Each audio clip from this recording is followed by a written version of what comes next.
now like he literally started videography last year. Now his editing skills are like 20 times better than mine. And I'm like, man, like in these 15 months, you grew so much. You grew like to the amount where it took me like 5 years to get where I am now. It took him like 15 months just because he sat in front of his computer, take the video, edited it, was unhappy with it.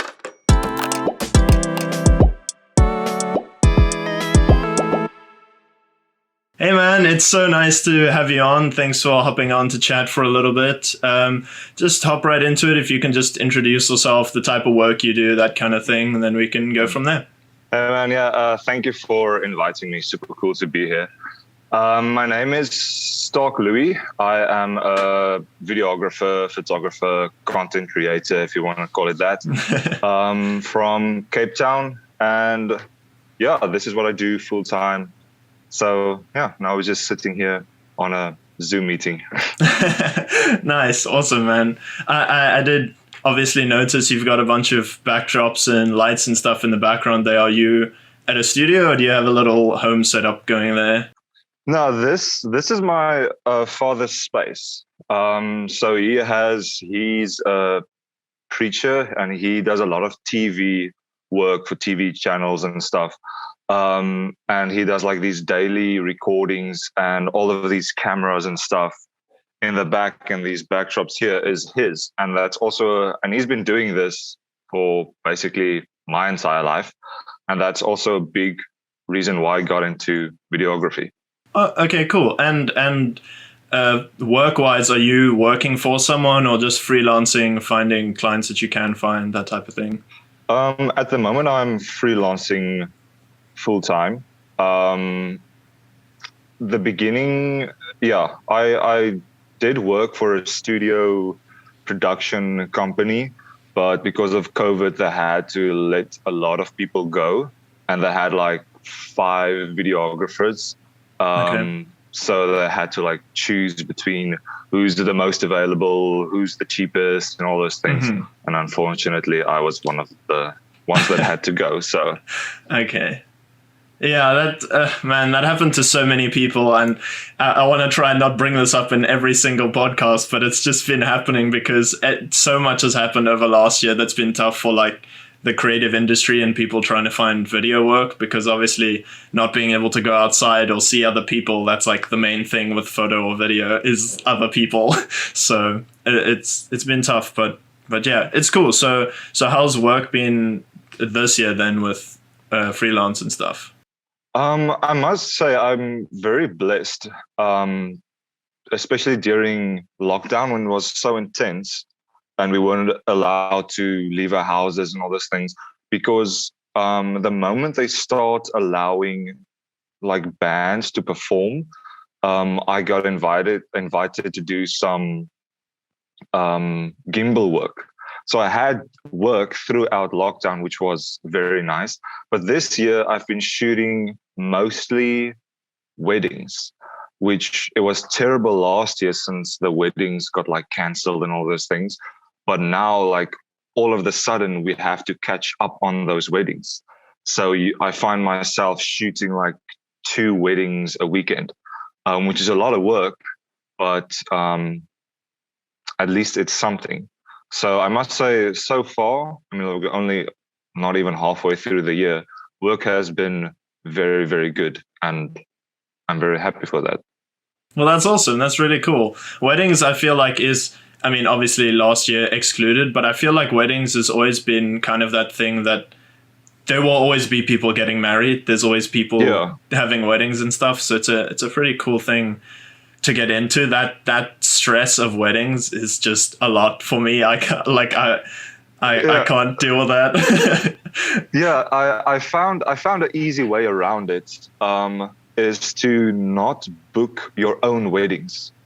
Is to let someone book the wedding and you just go as like a second shooter or a videographer, because a lot of these wedding companies, they book like 2 to 3 weddings on one day.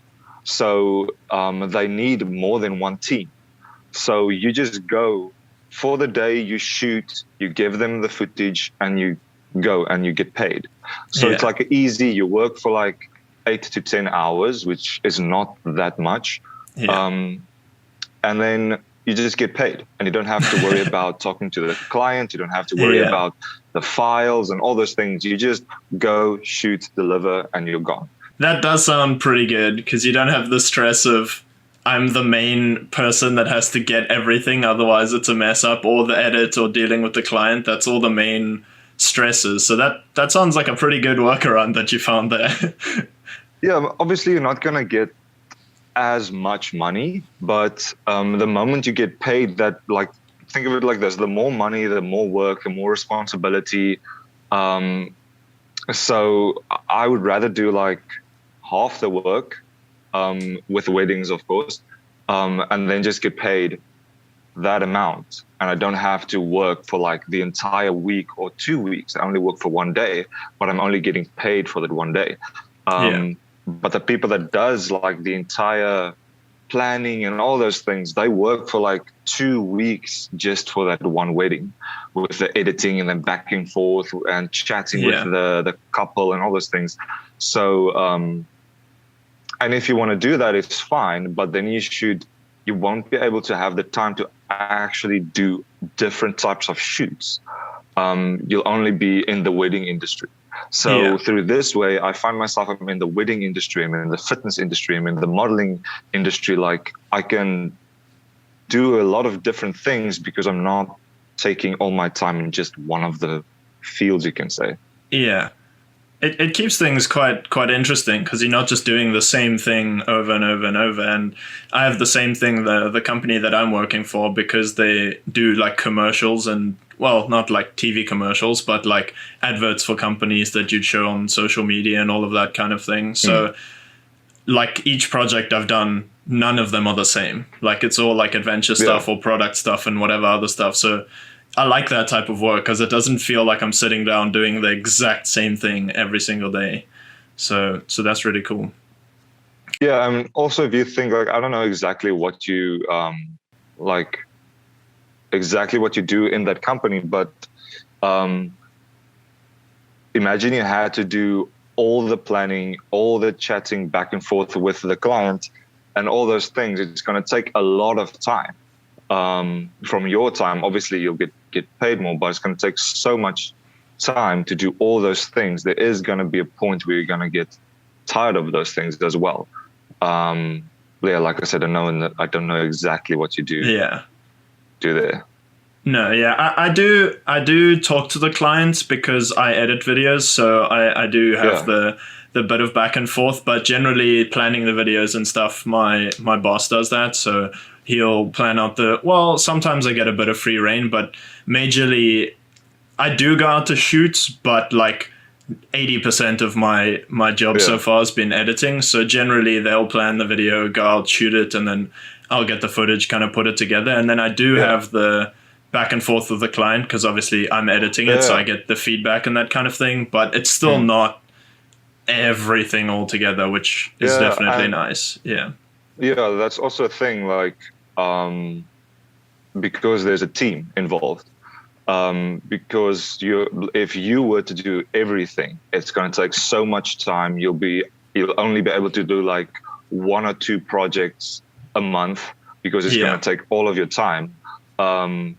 So that's why it's so important to have a team, and that's something which people don't really realize when they get into the industry, is that teams are so important. You don't have to get someone to work for you, but like, I have all of my friends are creators or videographers or editors or photographers. So if I need someone to take photos for a shoot, which I do the video with, I can do both, but I'd rather have a photographer to do it. And then I tell him, okay, I'll give you the files and you edit the photos as well. Obviously, he's getting paid for that as well. But it takes so much time of my plate that I don't have to do all of those things. So it gives me more time to take on new clients and things. So teams are very, very important. Difficult, but it's important. I definitely think so, because like going into the whole creative space, like I know like 2 years ago when I really started like trying to get work properly and stuff, like you think you can just be a one-man band and like, oh yeah, I'll shoot. Like in the start of 2020, I shot a guy was doing a gender reveal for I think his sister's baby or something like that, but he was like asking for like video, photo, and all of that, and I was like, yeah, I can like, but you don't realize how hard it is to shoot video and try capture photos in that like same moment and stuff. Luckily, he did end up hiring a photographer, so I'm happy about that, because it would have really been difficult to try and video reactions and then switch and photos and settings and like that's too much. Yeah, I mean, like I still do most of the stuff alone. But it's just because the client doesn't have the budget.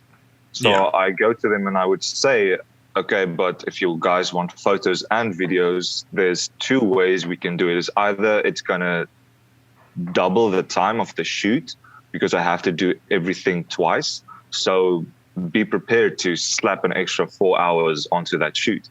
Or we can get a separate guy for just doing the photos or just doing the videos.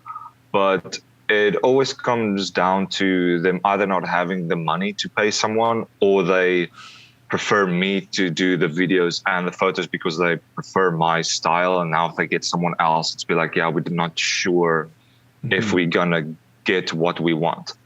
So it is difficult when you work with certain clients, but whenever you get a chance to drag someone in to split the work or to take some work away from you, to give you more time to focus your energy and concentration on a certain aspect of that shoot, it's always better to do it that way, but it's not always as easy as it seems. Yeah, I definitely think the way you're going about it is good. Like you don't necessarily have this whole big, like you do, but not this whole big like registered business with employees and whatever.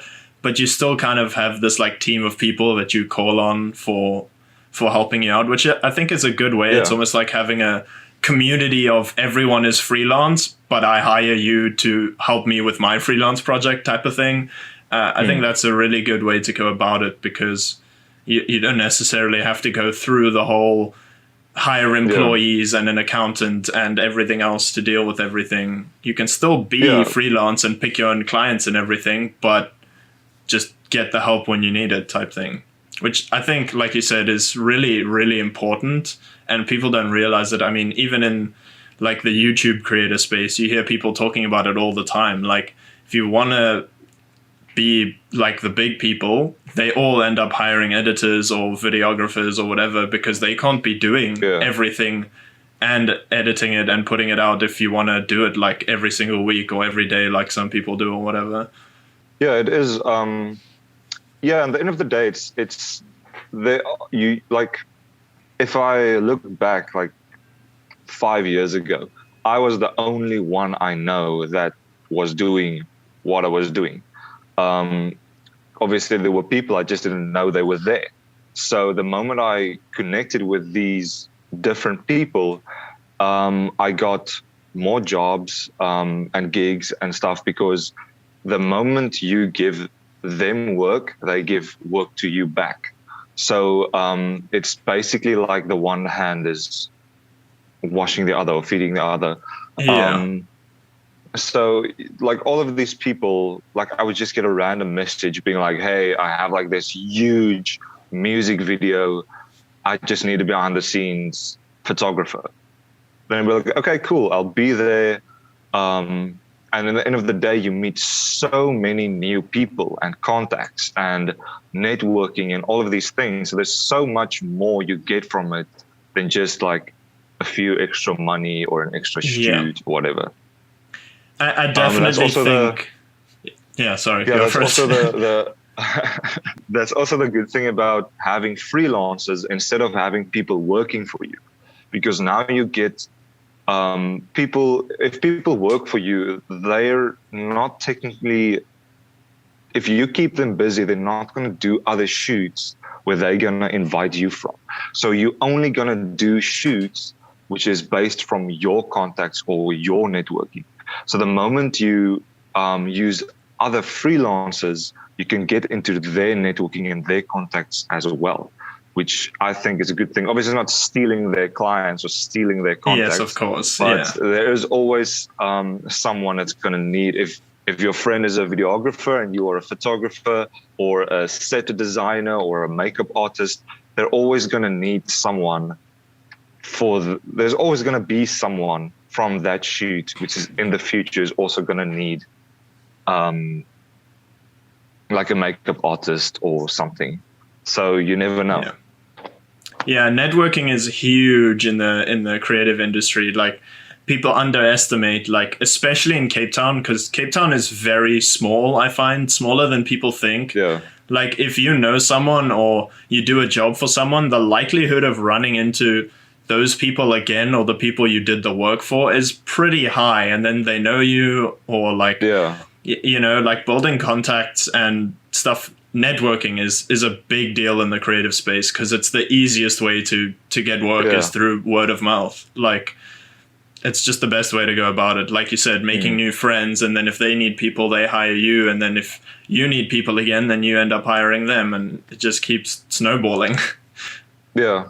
I mean, like, I have one big client which I shoot for, but then because of that one client, because that brand is friends with other brands, because they personally know the owner of the other brands, because of that, I got to shoot for those other brands as well.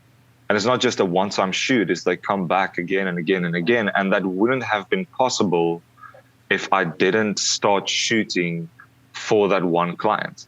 So networking is so important. Obviously, I think it's a big coincidence that all of them, those brands, were like friends and stuff.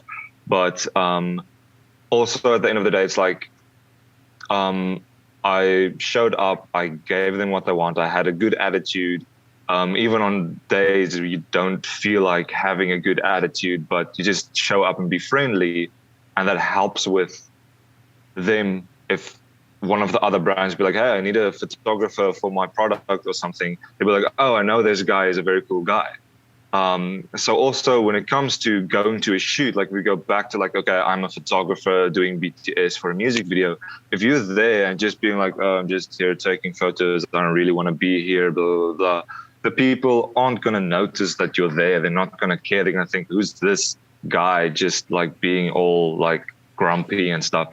So having a good attitude, obviously not being like too extra, but just showing some nice energy and showing that you're there is also a big thing, because I know people who go to many, many shoots, but they don't book clients from those shoots, like where they like they don't network from those shoots because they have terrible attitude when it comes to like working.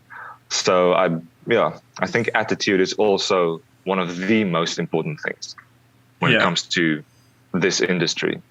Definitely. And you kind of touched on it, but that's also another huge thing is like when people ask around, like if I'm trying to book a job and this guy is friends with someone I just did a shoot with, he's going to ask him like, do you know this guy? Have you ever heard of him? And the other person will then, be like, yeah, I used him 3 months ago or whatever. He was great or he wasn't great. And then you can either get a job or not get a job from that. So I think definitely trying your best and having a good attitude, I think, is just like the best thing. And you also touched on it, but maybe not like, I mean, everyone says it, but not focusing too much on the money. Like, obviously, you're trying to pay your bills and whatever, so you are there for the money. But maybe if it's like a smaller income or whatever to go do the job and network with those people, I think a lot of the time that's worth it, even if it's not technically worth the time for money. I think it's good just for the networking and getting out there and practicing and all of that kind of stuff. Yeah. Exactly. Like I'm doing a shoot today. I'm doing a gimbal operating shoot for a band, and they came to me and they were like, "Hey, our budget is very low. what will you be able to give us and stuff. They told me the name of the band and stuff. They told me a bit more about the team and the people involved. And the moment I got to realize like this is a networking opportunity, I didn't see the money anymore. Then I wouldn't care if it is 10,000 Rand, 1,000 Rand, or 500 Rand, or 20 Rand. To me, there's much more than just that. But obviously, I have to pick and choose. You can't go in every shoot and be like, oh, maybe I can meet someone. Yes, of course. Because the moment you do that, you're going to waste your time and you're not going to make money. So it takes time. Like it took me it is balance. a lot of time to know how to balance it. But I think it's very healthy to find a good balance between the two. Yeah. And I mean, just in that example that you just gave, like now say you did it for whatever the low budget price is, and in 2 years time they end up blowing up. I don't know if they're already big or not, but like they end up becoming this huge band touring or whatever. Now they need someone to tour with them across the world, and they know this guy helped them out, so they're going to hire again because they know he's good and he was willing to help them when they were smaller type thing. And then you can book that job for X amount of money that's good or whatever. So like you said, you got to pick and choose, but there are moments like that can present good opportunities in the future. So and then speaking on all the freelance stuff, like I'm sure you've done, like you said, a lot of weddings and stuff, but on the like random other freelance things that you've done, what's either the biggest or like the one that you had the most fun with freelance job recently? I always stress out during a shoot, so in a way I don't enjoy it, but obviously I enjoy it. Like I don't enjoy the stress of it. It's a good thing and also a bad thing, because always afterwards I feel like, damn, I was so stressed. I don't know how I feel afterwards, but it's also a good thing because then like you were stressed because you wanted the best. You stressed because I'm always like, oh, am I getting the best shot? Am I being the creator, like the most creative I can be on this shoot at this moment and stuff? So those things kind of stress me out. But I think the latest, like most fun shoot I had was a week ago for a brand I constantly shoot for, Deranged. So they had a new launch and stuff, and we had to shoot some photos and videos, and that was quite a good shoot. And like besides weddings, I think what I enjoy shooting the most is clothing and fitness. That's what I enjoy the most, because it is, unlike weddings, it is a lot of work, but in the pre-production, in the shooting, and in the post-production, there is a lot of fun in it. The clients are a lot more picky than wedding clients, because they have an entire aesthetic and feel and vibe and stuff to portray to their customers. So in order to keep providing what they want is difficult, but the challenge is really fun. So that's why I enjoy shooting fitness and clothing brands. Yeah. Mm-hmm. Yeah, I've been getting into recently a lot. Like, I don't know if you know who Daniel Schiffer is. Maybe he's a YouTuber, but that like product, I mean, some people, but anyway, that like product style of videography and those like 30-second promo things, I'm really interested in trying that type of thing out sometime. Yeah. Obviously, a lot of the time it requires very specific equipment and setups and stuff. But like I really like that type of stuff is really fun to me. So I want to try and get into that a little more. Or like I'm really into coffee. It's like one of the things that I'm obsessed with. So like I like doing that a lot.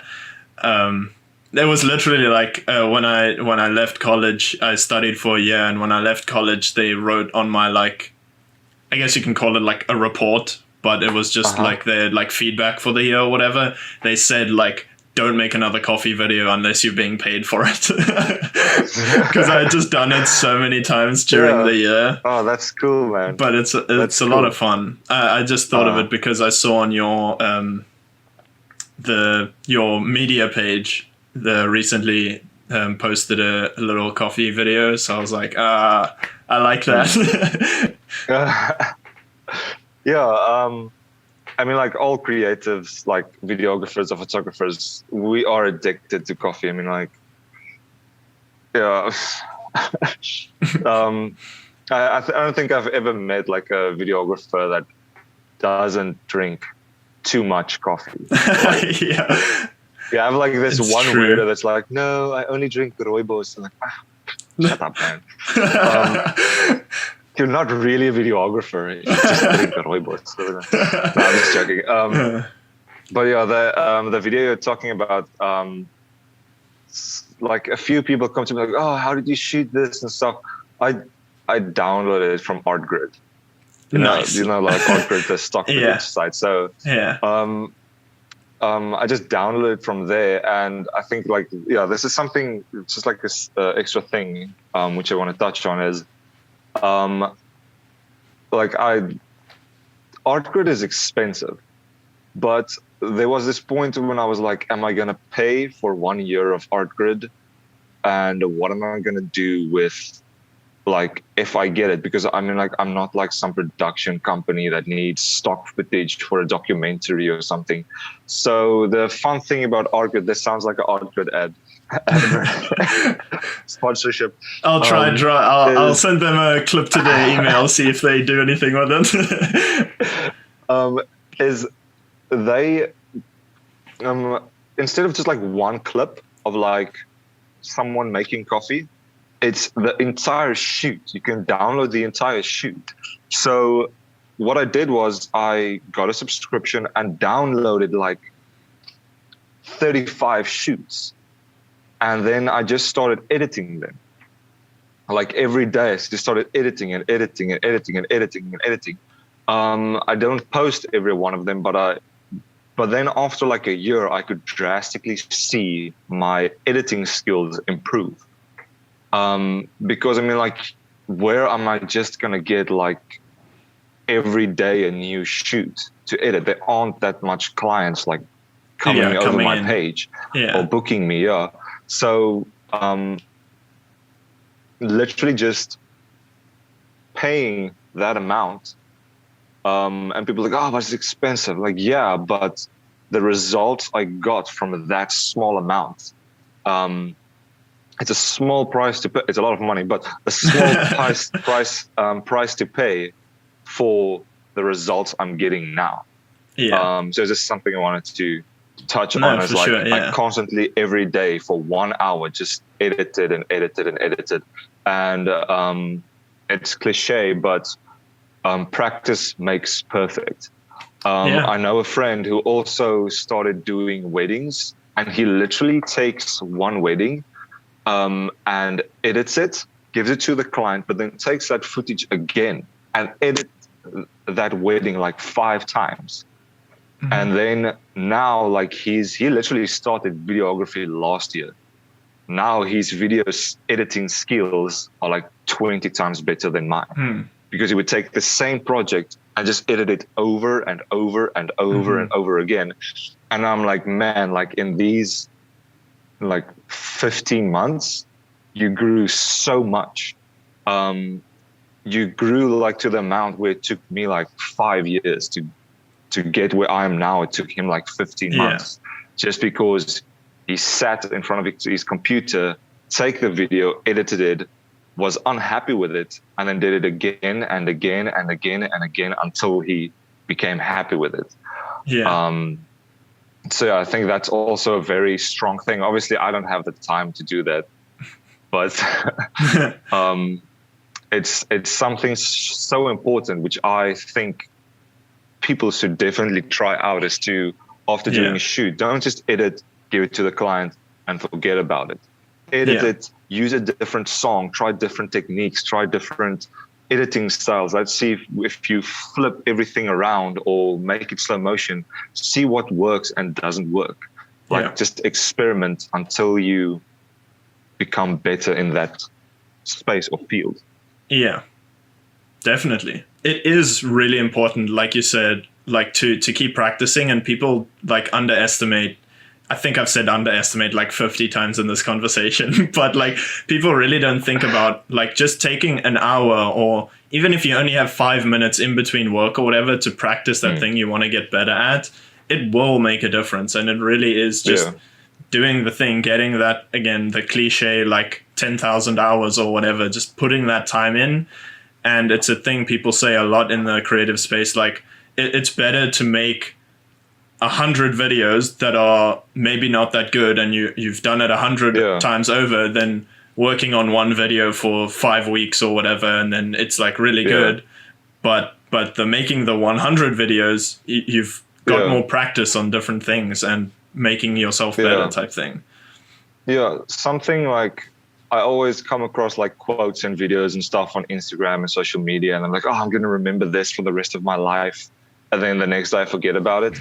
But one thing I definitely will remember for the rest of my career is, I'll explain it very quickly. There's obviously it's a very popular like story or quote or whatever, so a lot of people probably know it.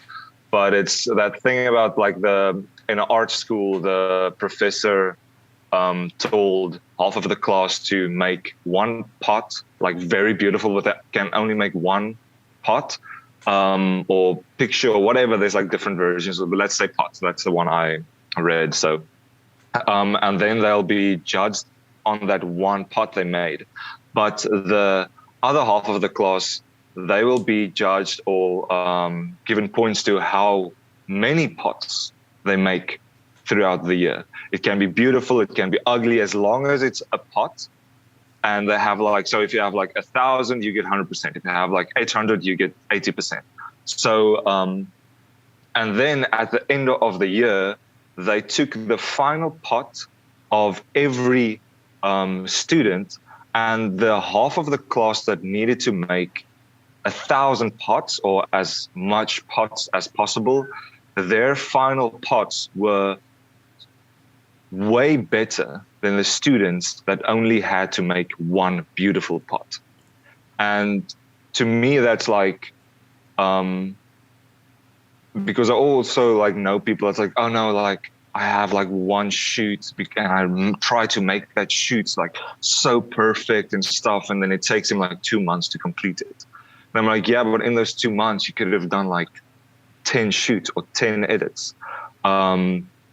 So instead of just focusing on perfecting one thing, try doing more things. If it's perfect or not perfect, it's fine. Just do it regularly. It's like expecting to become like this jacked big bodybuilder through only going to the gym one time a month. Yeah, exactly. Like, no, you have to be there every day, like reps and everything, like for 2 hours every day, constantly doing it for like the next 5-6 years. Yeah, unless you're using steroids, but yeah, but there's no editing steroids, so we just have to practice. Yeah. Well, a fast computer helps. That's true.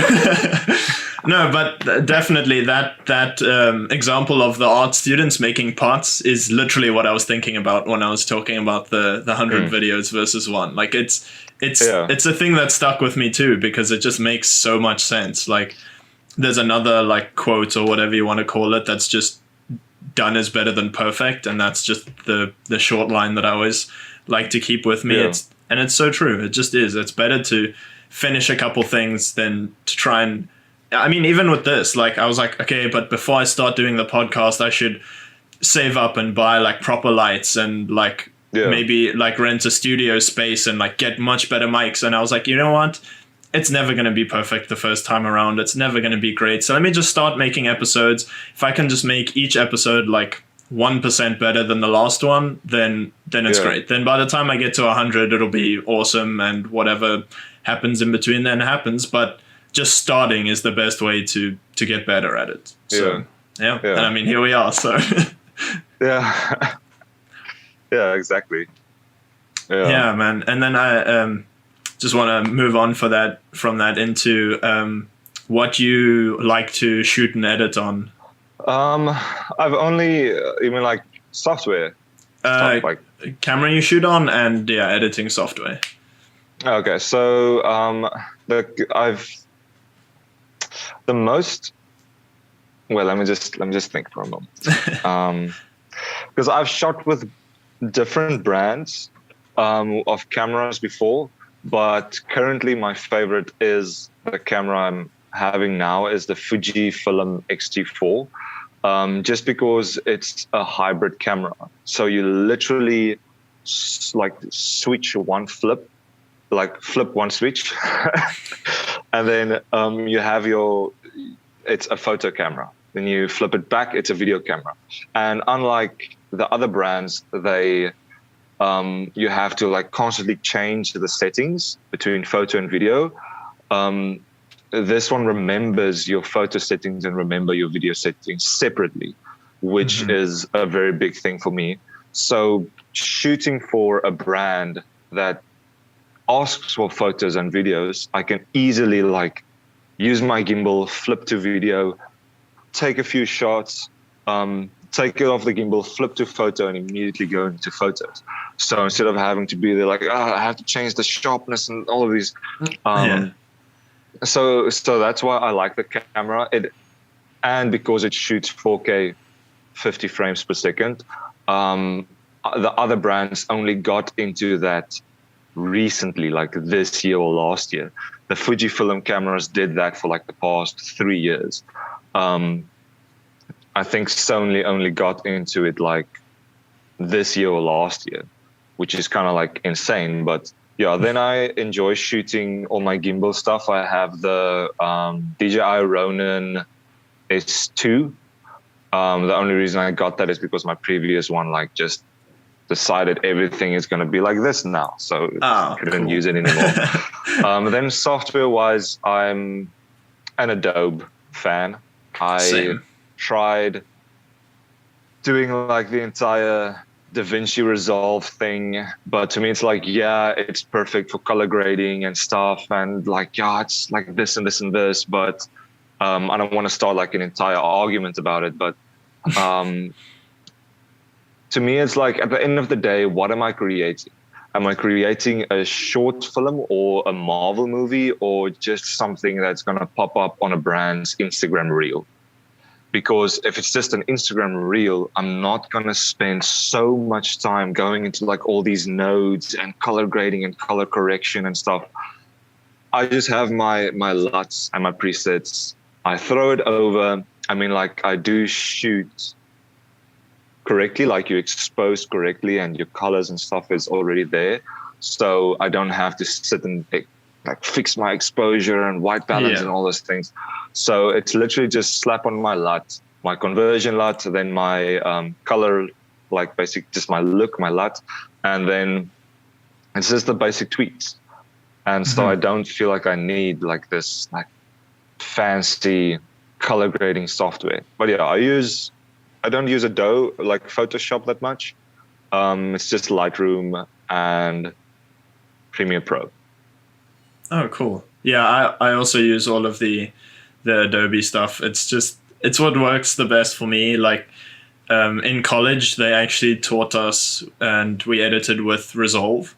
It just never stuck for me. As soon as I left, I went back to Adobe. It just works the best for me. And I also use I do a lot of graphical stuff and animations. So I use After Effects a lot, and Premiere and After Effects, they just like everything is like synced up. Like I can open an After Effects project and save, and then it's automatically in Premiere Pro.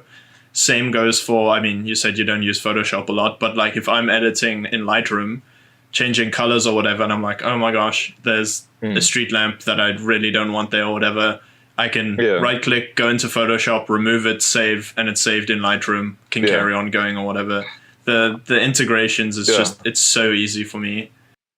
Yeah, I know like a lot of people like say DaVinci Resolve has everything built in, Like they do have like After Effects and like Adobe Edition and all those things built into one.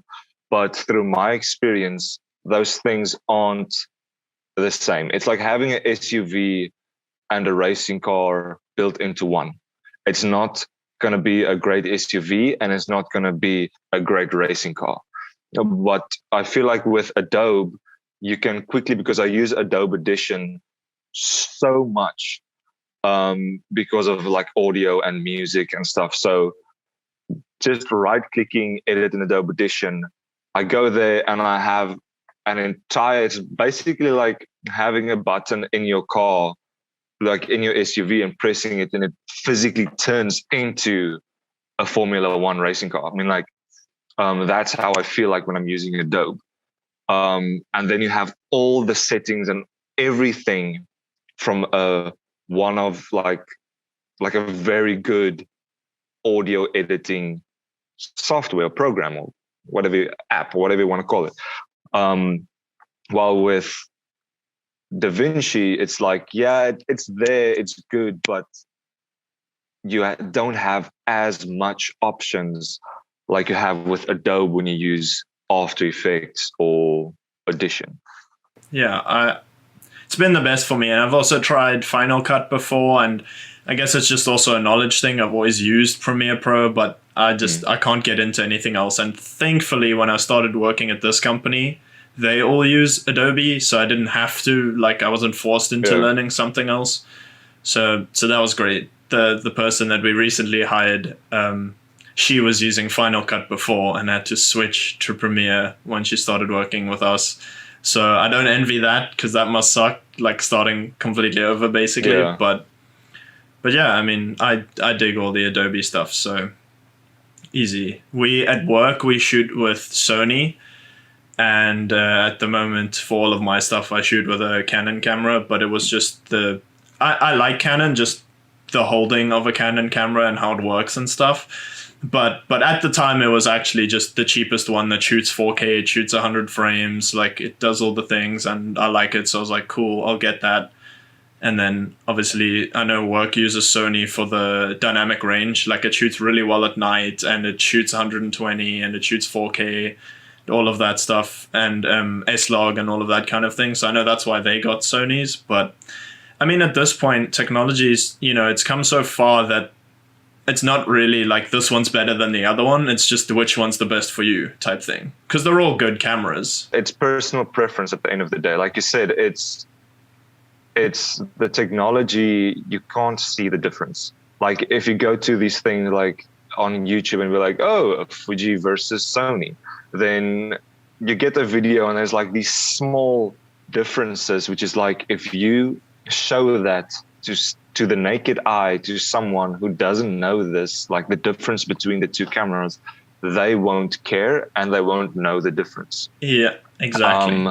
To me, it's more about like what works for you. Like I remember, like we shot on the Canon 5D Mark IVs in my with the company I work with, and like the feel of that camera, because it's a big bulky camera, is so nice. But now with the Fujis, it's these small little mirrorless cameras, which is amazing. They're light cameras and stuff, but it just doesn't feel so nice in my hand like a Canon does. So that's like a negative thing about it. But the reason why I switched is because you can change the aperture on the lens. Yeah, which it's is a very nice thing to have. Me. Yeah, and just like these small things, like the 4K 50 or the F-Log is very good, and these small little things. But like I said, to the naked eye, you won't be able to see the difference. So it doesn't really matter. Definitely won't be able to see the difference. And I've seen people do videos about this too, where they take videos and like color grade them the same and whatever, and show them to people and say like, okay, pick out which one is a Sony, Canon, or Fuji or whatever. And maybe they can tell, because if you're shooting at the same settings and doing like, it's like you said, it's all just comes down to what your personal preference is. And like, if I do want to shoot for color grading, or if I'm going to be shooting nightclubs all my life, then sure, maybe I should get a Sony. Or if I'm just going to be a YouTube vlogger or whatever, then Canon's probably the best option. Or like for you, Fuji, and etc. Like it just depends on what you're going to be using it for and what you prefer. Yeah, and just like real quick, we did touch on software stuff, but like, how's your actual, like, do you edit on a full PC? Yeah, I edit on a full PC. I don't do the entire laptop thing because I feel like, yeah, you can have like a laptop and pay like 60 grand for it, but it's still not going to be as good as like 15K like editing PC. So I got it like rigged out and stuff, like as far as my budget could allow it. And I am quite happy with it now, but yeah, I prefer the PC. I like PCs more. and I assume Windows, right? Yeah, Windows. Yeah. No, Mac. Yeah, I almost switched to the Apple MacBook Pro 2020 late version this year because I just needed something like very powerful for on-the-go editing. But then I decided against it because I'm not really like on the go. And to me, it's like when I do go for a shoot, like for like 2-3 days and I'm away from the house for 2-3 days, it would be nice to sit and edit on other clients' videos. But the thing is, I also use that as an excuse to take a little bit of a break. Yeah. Because I am shooting there, like, let's say when you have like a 3-day wedding in like some place, like in Johannesburg. Now, I don't want to go to the wedding and then after at night still have to sit and edit because I have a PC, so now I can do it. So I'd be like, now I'd rather chill, like just watch a movie or something, have a break. Instead of just sitting like shooting the entire day, then still have it to edit for the rest of the day. Yeah. So I decided against switching over to like a PC or Apple or something. Like resting is definitely important. Like, because I mean, I have a MacBook. It's a 2018, but it definitely happens. Like I went on a shoot a while ago and we were staying there, and it's exactly that thing. It's okay. We finished the shoot. I have my laptop on me, so let me carry on editing this other thing that I was busy with before we left, and then whatever. Instead of like kind of just enjoying the time of where you are and stuff. But I mean, hey, I like it because I am on the move a lot, like for work, because they don't have like offices or anything. So it's always going to shoots and then offloading footage and photos that need to be done like that afternoon and things like that.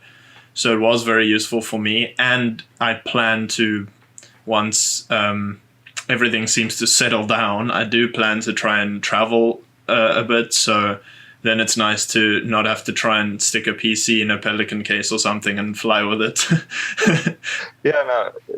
No, definitely. Like it depends on your clients and your type of shoots and your lifestyle. Like obviously, if I were to start traveling stuff and be more on the go, I can't be like, oh well, I'm away for a month, so I can't edit anything for that month. So obviously, then I'll have to do it. Okay, I just want to ask one last question, and then we can start wrapping up. And that's, I know you posted with a couple other guys that like ad for Fuji for that camera, and you guys were shooting all over and kind of stuff. I saw that on your Instagram.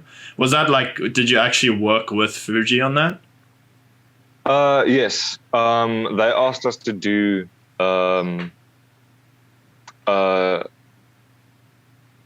like a small advert for a camera, like a vlogging camera they're releasing. I'm not part of Fuji anymore, just because like we had like differences and stuff, and like my schedule weren't fitting with their schedule, and we had like agreements and stuff. And it seemed well at the beginning of 2020, but as I grew and they grew, we kind of like, you know, it sometimes it just doesn't work out, like agreements and stuff. So yeah, I did work with Fuji for like a year, when where I had to shoot content for them and stuff, and in return, like I can test out their gear and stuff, and they promote my work on their social media. So yeah, I did shoot for Fuji, like worked for them as a freelancer for some time. Oh, that's really cool. I was wondering about that because I mean, I've done that kind of thing, and I know a lot of people do what's called like a spec ad, where it's like basically I'm making an ad for this company, but they haven't paid me to do it. It's just like an idea, basically. So I was wondering, like, if it was that, or if you guys were actually like partnered. And so was that with you, or did that come from somebody else, and then you worked with them? No, that was with so me and there's one other guy, Marco Bielefeld. Like, they approached us both, and they say like, so because both of us bought the Fuji X-T4 like around about the same time, and then we told them, hey, we want to buy the Fuji X-T4. They didn't give us like it for free or anything. We still needed to pay for it. But then they started looking at our work and stuff, and we actually, going back to like the entire networking thing, we know the guy who's in charge of the South African Fujifilm branch. So we spoke to him directly, and the only way we got his number is because of networking. Back again, why networking is so important. So we chat to him, and we're like, hey, like, we just want to let you know we're buying the camera. We didn't ask for a job or anything. Then he looked at our stuff. Then he contacted us back and said, hey, like, we like what you're doing. You are like young blood and all these things. Fujifilm is literally just filled with a bunch of old people that takes photos of birds. So we want to like draw in more of the youth and like the younger crowds, and showing them like the camera is for younger people as well, and not just for old people. And then they said, hey, like, let's shoot a video, like a few videos and stuff, like promoting our brand. They also have a lot of events, and we like do behind the scenes shoots of the events, or like camera operators at the events, which is quite nice. So we just said like, yeah, sure, why not? And then part of the deal was like, they give us, like, we just can use the gear. If we need something, it's there. So whenever I shoot a wedding and I need an extra camera, I just call Fuji, and they're like, yeah, sure, here's an extra camera, I'll use it for the wedding, like free of charge. So it's basically like a gear rental house for free. Obviously not for free. I mean, like, I had to shoot. You were doing work, yeah. Yeah, and I also, like, through doing that, it's like you can basically count it as free, because I didn't use their gear that much. But back again, the networking I got from doing those shoots is like, I'm like on these events, I meet like a ton of models, like other videographers and photographers and stuff. So much like good stuff came out of it. So yeah, it was totally worth like doing that, like taking on that job, you can say. Yeah, well, I mean, that's really cool. And yeah, if there's nothing else that you maybe thought of that you like maybe want to bring up or talk about, then I think it's cool when we can start wrapping up. Let me think.